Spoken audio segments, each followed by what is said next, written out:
Okay, so for a goose call, blowing into a goose call, if you want to just make normal, natural, easy sounds that anybody can make, that geese always make, that will sound very realistic, it's very similar to the air presentation on a duck call.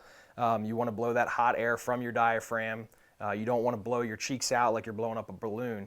As far as a reference word goes, I don't really use any reference words into the goose call. I'm just kind of like, it's like a punch of air. You got to think of blowing into a short reed goose call, which is what these are, and what most people use these days. A short reed goose call, you're really not blowing air into the call, you're punching or popping air into the call to make that reed bounce.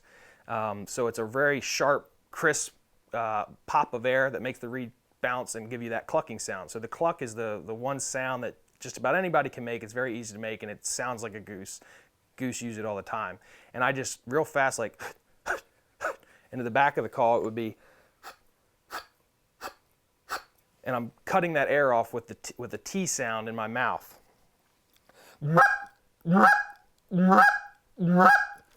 Just a real easy, quick cluck sound. If you wanted to grow onto that, you could make the honk, which is essentially the same thing. It's a moan with a cluck at the end, and the moan is just, and you're just pushing air into that call, but not at the same pressure to make that reed bounce. And as you practice with your call, you'll start to feel how much pressure is required to break your reed over to make that clucking sound. And it just takes practice and getting used to the feel of it.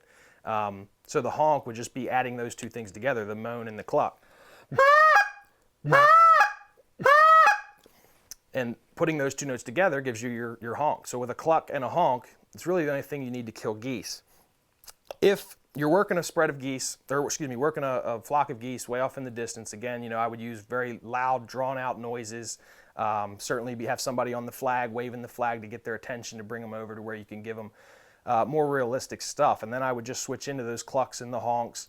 You can do a murmur sound, which is essentially the goose feeding. It's kind of like a goose growl, and that's just a real low end, like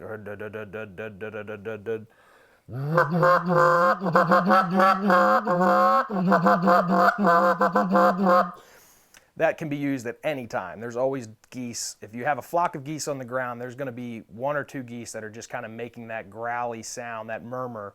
And essentially, people always say it's a feed call, and it is, but it's really kind of like the goose growling. He's telling other geese, hey, this is my little section of food here. Back away, give me some space. And that's just how they communicate. And you can make that sound all the time, and it tells other geese that there's geese down there eating, they're enjoying themselves, and it makes them want to come in and take a look.